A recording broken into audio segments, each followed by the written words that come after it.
Robert Boyle oli Iiri füüsik ja keemik, kes avastas 1660. aastal Boyle-Mariotti seaduse. 1661. aastal võttis kasutusele keemilise elemendi mõiste ning Boyle uuris mitmeid põlemisreaktsioone, samuti soolade, hapete ja aluste moondumist. Ta uuris ka fosfor- ja ädikhappeid ja kasutas taimseid indikaatoreid. Tema oli see mees, kes pani aluse ainete koostise kindlaks määramisele. Joseph Priestley oli Inglise keemik, kes uuris erinevaid gaase. Ta elas pruulikoja kõrval ning selle tulemusena avastas ta gaseeritud joogid, kuna hakkas uurima õlle pruulimisel tekkivat süsihappegaasi. Ta avastas, et see lahustub vees hästi ja annab sellele hapuka maitse. Lisaks avastas ta esimesena järgnevaid gaase, nagu vesinikloriid, diilämmastikoksiid, lämmastikoksiid, süsinikoksiid ja ammoniaak. Anton Lavoisier oli prantsuse keemik ja nüdiskeemia rajaja. Tema kõige kuulsamad teosed käsitlevad põlemisreaktsioone, kasutades hermeetiliselt suletud nõusid ning kaaludes lähteained ja saadused. Selle abil tõestas, et põlemine on liitumine hapnikuga. Samuti demonstreeris Anton ka hapniku rolli roostetamisel ja taimede ning loomade hingamisel. Ta rajas 1780. aastal põlemise hapniku teooria. Lisaks sellele määras ta veel õhu, vee ja süsihappegaasi koostise. John Dalton oli Inglise keemik ja füüsik ning üks nüüdise molekulaar-atomistliku õpetuse rajajaid. Ta võttis esimesena kasutusele aatom- ja molekulmassid ning aastal 1803 avaldas keemiliste elementide atommasside tabeli, kus atommassi ühikuks võttis vesiniku atommassi.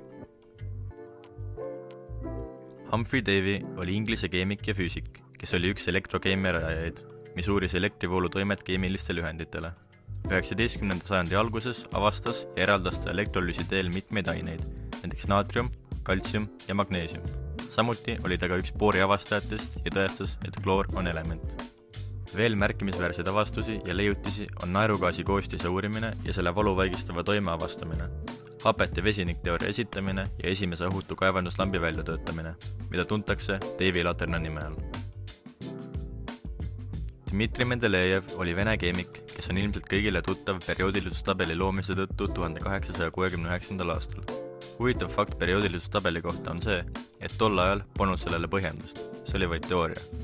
Põhjendus selgus alles aatomi ehituse tundmaõppimisega, mille praegune mudel pärineb alles 1926. aastast, mis tähendab, et Mendelejev oli oma ajast ees. Samuti lõi ta lahuste keemilise teooria, koostas ideaalse gaasi olekuvõrrandi, esitas kivisöe maa-aluse gaasistamise idee ja sooritas 1887. aastal õhupallilennu, et uurida päikesevarjutust. Henry Cavendish oli Inglise keemik ja füüsik, kes oli tuntud eelkõige vesiniku avastajana 1766. aastal, kui ta uuris metallide reageerimist hapetega. Nime andis vesinikule aga eelnevalt mainitud Antoine Lavoisier.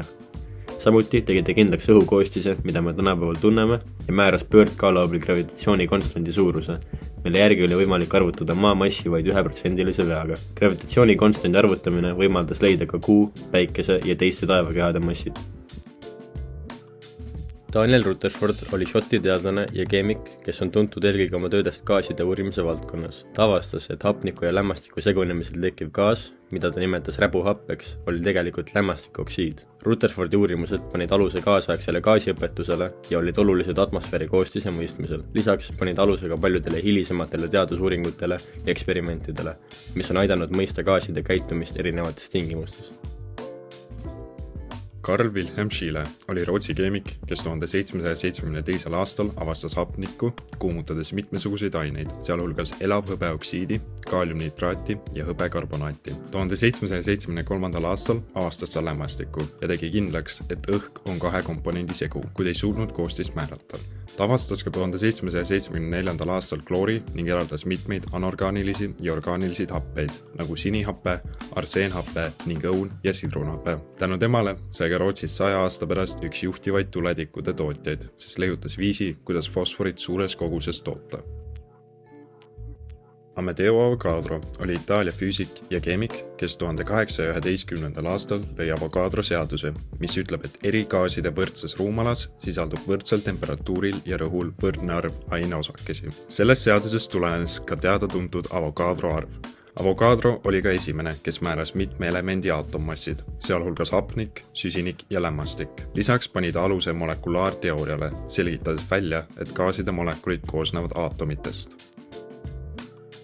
Niels Bohr oli Taani tuumafüüsik, keda võib tänada tänapäeva füüsika loojana. Bohr selgitas, et aatomi keskmes on tuum ja kindlal kaugusel sellest tiirlevad elektronid. 1913. aastal lõi ta esialgse kvantteooria. Temal pärineb ka komplementaarsusprintsiip, mille kohaselt põhineb kindlate lämmastikaluste paardumine nukleiinhapete molekulides vesiniksidemete moodustumisel. See avastus oli eriti oluline geneetika valdkonnas. Lisaks oli ta esimene, kes selgitas elektronkihtide ehituse seose perioodilisusüsteemiga. Maria Curie oli Prantsuse füüsik ja keemik, kes huvitus röntgenikiirdest ja radioaktiivsusest, mistõttu hakkas ta mõõtma oma valmistatud seadmetega radiatsiooni. Selle tulemusena avastas ta, et uraanimaakides sisaldub teisigi radioaktiivseid elemente. Seejärel eraldas ta 2 uut elemendiühendit, poloonium ja raadium. Curie sai kokku 2 Nobeli preemiat radioaktiivsete elementide avastamise ja nende ühendite ning omaduste uurimise eest. Esimese maailmasõja ajal aitas ta üles ehitada mobiilsed röntgenaparaadid ja välihaiglates umbes 200 röntgenseadet. Tema panus aitas päästa tuhandeid sõdureid.